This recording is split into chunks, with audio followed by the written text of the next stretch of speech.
Hello everyone.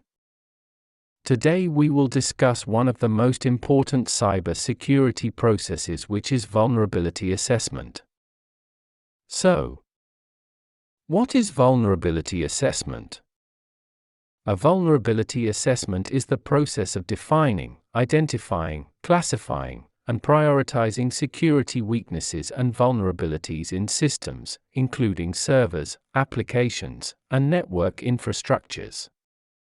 It evaluates exposure of the system to known vulnerabilities and assigns severity levels to those vulnerabilities, and recommends remediation or mitigation, if and whenever needed. The main goal of vulnerability assessments is to provide the necessary knowledge, awareness, and risk backgrounds to an organization to take appropriate actions against threats to its environment. Types of vulnerability assessment. There are several types of vulnerability assessments that should all be executed to get a full vulnerability assessment to our organization. First one is host-based scan. In host-based scan we focus on critical servers, which may be vulnerable to attacks. This scan includes open ports in each server, reviewing patching and if servers are not updated, and reviewing the configuration setting and making sure we are using best practices in security configurations. Second type is network and wireless scan. In network and wireless scan we focus on network security practices, like using DMZ, firewalls, separating the servers, virtual machine security and all aspects regarding network. Also, we focus on wireless security like type of encryption, preventing rogue access points, and all actions need to be done to secure our wireless network. Third type is database scan. In database scan we identify weak points in a database to prevent malicious attacks. We look for vulnerabilities and misconfigurations, identifying rogue databases or insecure dev test environments, and make sure that our database is safe from known attacks like SQL injection. Last one is application scan. In application scan we identify the vulnerabilities in web applications and their source code and configuration.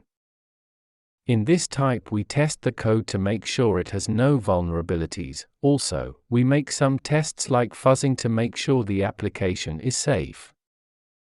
The vulnerabilities assessment process.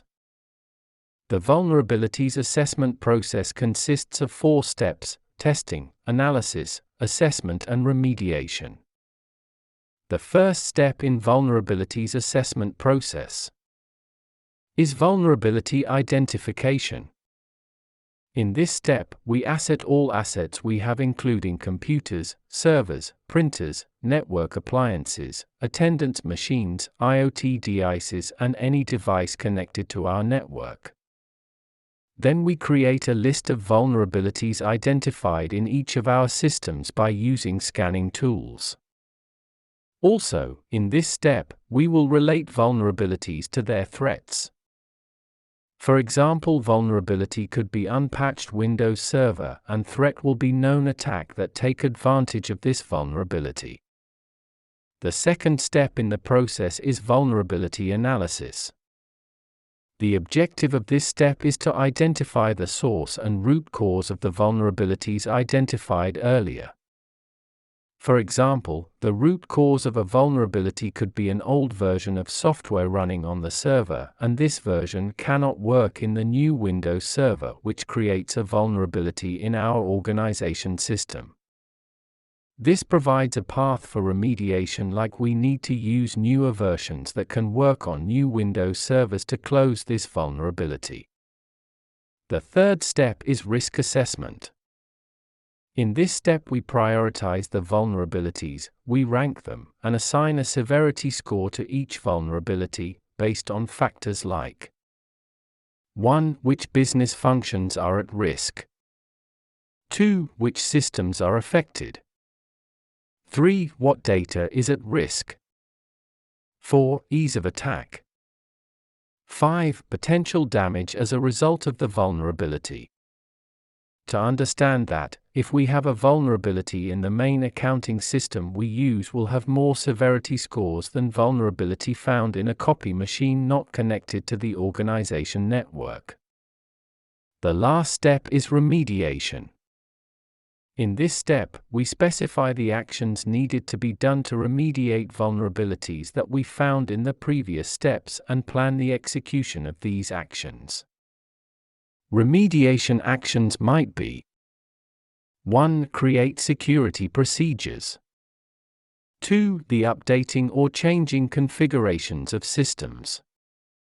3. Apply new security systems like firewalls. For example, the remediation could be creating policies for system owners to patch their systems in 2 weeks maximum from issuing a patch, or closing ports in servers or adding more security systems like firewall or WAF. Now, after we have been aware of vulnerability assessment types and processes, we need to know how we will assess and scan our systems. For this purpose, we use vulnerabilities assessment tools. Vulnerabilities assessment tools. They are designed to automatically scan for new and existing threats that can target your application. Web application scanners that test for and simulate known attack patterns. Some of the most popular scanner tools. First one is Nmap. Nmap is the most popular network mappers in the world. It's used by cybersecurity professionals to audit and discover local and remote open ports, as well as hosts and network information. Nmap can be used to create a complete network map, find remote IP addresses of hosts, get the OS system, detect open ports, audit server security standards. I provided a link in description to short tutorial on using Nmap. Another famous tool called Nessus. Nessus is a remote security scanning tool, which scans a computer and raises an alert if it discovers any vulnerabilities that malicious hackers could use to gain access to any computer you have connected to a network. It does this by running over 1,200 checks on a given computer, testing to see if any of these attacks could be used to break into the computer or otherwise harm it. Last one we will talk about is Nikto. Nikto is an open-source, GPL-free vulnerability scanner software that scans web servers for over 6,700 potentially dangerous files, programs, checks for outdated versions of over 1250 servers, version-specific problems on over 270 servers, and other security configuration problems. It performs generic and server-type specific checks. It also captures any cookies received. Nikto is not designed as a stealthy tool. It will test a web server in the quickest time possible, and is obvious in log files or to an IPS IDs. Nikto is included in Kali Linux. Also, I provided a link in description to a short tutorial on using Nikto. Thank you for watching. If you liked this video, please press like and subscribe. Goodbye.